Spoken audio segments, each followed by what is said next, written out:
नमस्कार दोस्तों, मेरे इस कहानी के चैनल पर आपका स्वागत है।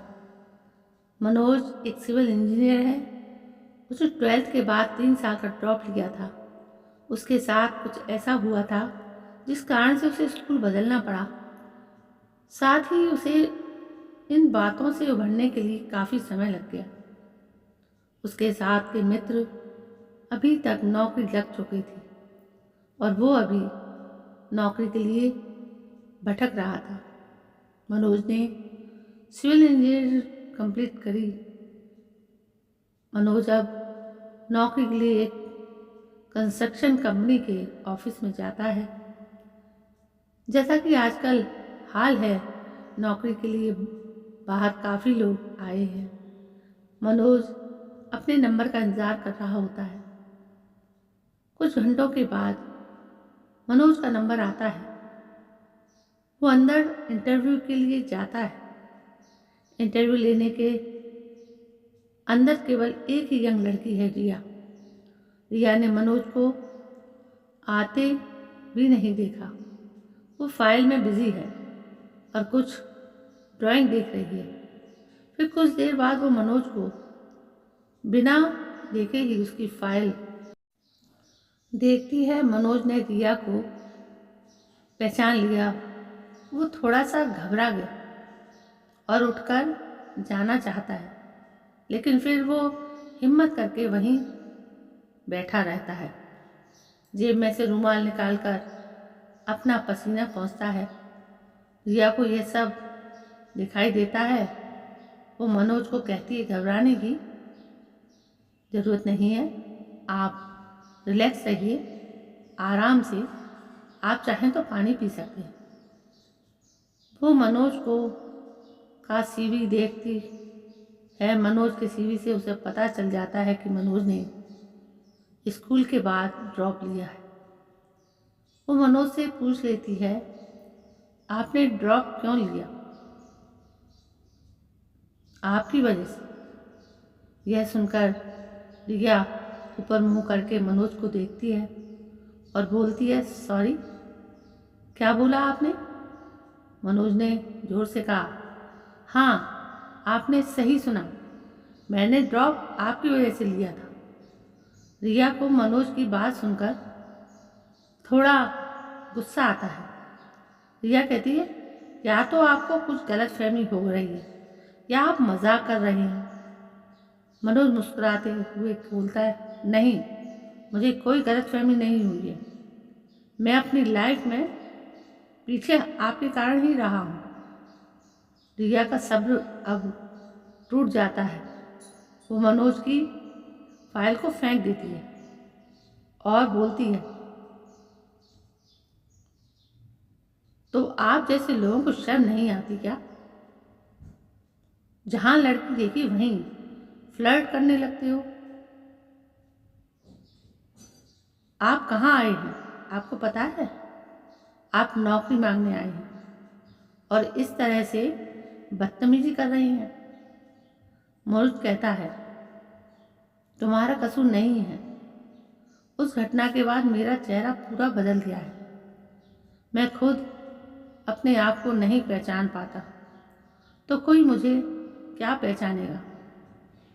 रिया एक बार फिर मनोज को गौर से देखती है और फिर कुछ समय सोचने के बाद रिया कहती है, मुझे लगता है आपको कुछ गलतफहमी हुई है। आप प्लीज़ अभी जाइए, आपको यहाँ से कॉल आ जाएगा। मनोज कहता है, तुम झूठी हो, मुझे पता है तुम कॉल नहीं करोगी। रिया को झूठी सुनकर बहुत ज़्यादा गुस्सा आता है। रिया कहती है, ओह, एक्सक्यूज़ मी मिस्टर, तुम क्या पागल हो गए हो? कुछ भी बोले जा रहे हो। जाओ पहले अपना इलाज करो, फिर आकर नौकरी ढूंढना। मनोज कहता है, ठीक है, मैं चला जाऊंगा, लेकिन मेरा सीवी आप अच्छे से देखिए, शायद आपको कुछ याद आ जाए। रिया थोड़ा सा मुंह बनाती है, लेकिन वो सोचती है, इस सिचुएशन से निकलने के लिए एक बार फिर से देख ही लेती हूँ। उसी भी देखती है और उसे एक बात दिखाई देती है, उसके स्कूल का नाम, जहाँ से उसने पढ़ाई की। रिया आश्चर्य से बोली, तुम मेरे स्कूल में थे? और कुछ ही सेकंड में रिया के चेहरे का रंग उड़ गया। मनोज को जब समझ आ गया कि रिया ने उसे पहचान लिया, फिर मनोज बोला, तुम्हें पता है मेरे साथ क्या हुआ था? रिया ने कहा, मुझे नहीं पता। मनोज कहता है, तुम्हें कैसे पता होगा? तुमने तो स्कूल से ही मुझे निकलवा दिया था। रिया ने कहा, मैं बच्ची थी, डर गई थी। मनोज बोला, बच्चा तो मैं भी था, ये तुम्हारी समझ में क्यों नहीं आया था? रिया के पास इन बातों का कोई जवाब नहीं था। मनोज बोला, और बच्ची थी, तुमने झूठ बोला, क्लास के सबसे सीधे और चुप रहने वाले लड़के को अपने स्वार्थ के लिए फंसा दिया। रिया अब सिर झुकाकर सिर्फ उसकी बातें सुन रही थी।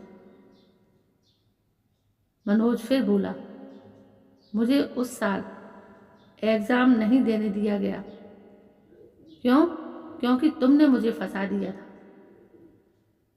रिया को अपने किए पर बहुत पछतावा था। वो मनोज से बोली, सॉरी, मुझे नहीं पता था कि बात इतनी बढ़ जाएगी। मुझे लगा था वो सिर्फ वार्निंग देकर तुम्हें वापस क्लास में भेज देंगे, लेकिन तुम भी उनसे बहस कर रहे थे। सॉरी बोल देते तो छोड़ देते। मनोज बोला, गलती तुम्हारी थी और सॉरी मैं क्यों बोलता? तुम भी उस समय बोल सकती थी ना कि तुम्हें वो लेटर मैंने नहीं, कबीर ने लिखा था। रिया ने कहा, मुझे उस समय कुछ समझ नहीं आया। मनोज बोला, कबीर का नाम तुमने नहीं लिया क्योंकि तुम नहीं चाहती थी कि उसे कुछ हो, तुम उसे पसंद करती थी, लेकिन सारी क्लास में तुमने मेरा नाम ही क्यों लिया? रिया बोली, मेरे मुंह पर उस समय और कोई नाम नहीं आया। वो लेटर पढ़ते समय मुझे प्रिंसिपल ने देख लिया था। मैं भी कबीर को पसंद करती थी। मुझे लगा वो मेरे पापा को बुलाएंगे, इसलिए मैंने तुम्हारा नाम लिया कि तुम मुझे परेशान कर रहे हो और बात खत्म हो जाएगी। मनोज ने कहा, लेकिन बात तुम्हारे लिए खत्म हो गई थी, लेकिन मेरे लिए नहीं। मेरे लिए शुरू हो गई थी और उसके बाद मेरे घर वाले क्या सोचेंगे यह तुमने नहीं सोचा। तुम तो निकल गई, मुझे स्कूल से निकलना पड़ा रिया। पर रिया बोली, मैं बुरी नहीं हूँ, उस समय मुझे कुछ समझ में नहीं आया, आखिर मैं नासमझ थी। मनोज बोला, तुम अभी भी झूठ बोल रही हो। रिया बोली, मैंने उसके बाद कितने दिनों तक तुम्हें सॉरी बोला है। उसके बाद कबीर से भी मैंने बात नहीं की थी। यही सोच रही थी कि तुम मुझे मिलो और मैं तुम्हें सॉरी बोल सकूं।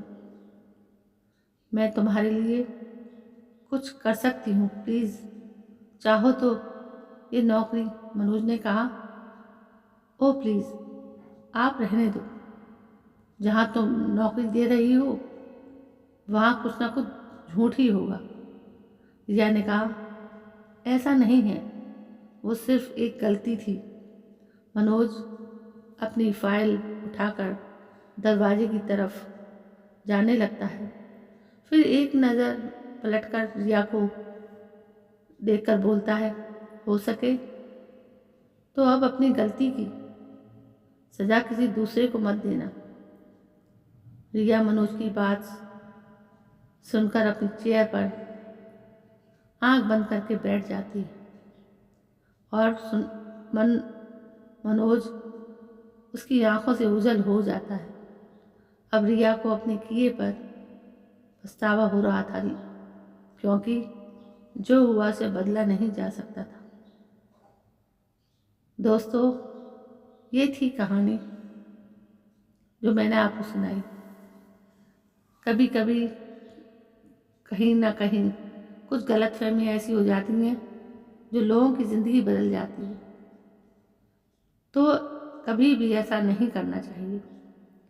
दोस्तों, कहानी कैसी लगी? यदि कहानी पसंद आई हो तो प्लीज़ मेरे इस चैनल को सब्सक्राइब करें, लाइक करें, शेयर करें। मैं इन कहानियों के लिए बहुत मेहनत कर रही हूँ, लेकिन आपका आशीर्वाद मुझे नहीं मिल पा रहा है। तो दोस्तों, प्लीज़ मुझे सपोर्ट करें। कल तक के लिए जय हिंद, वंदे मातरम।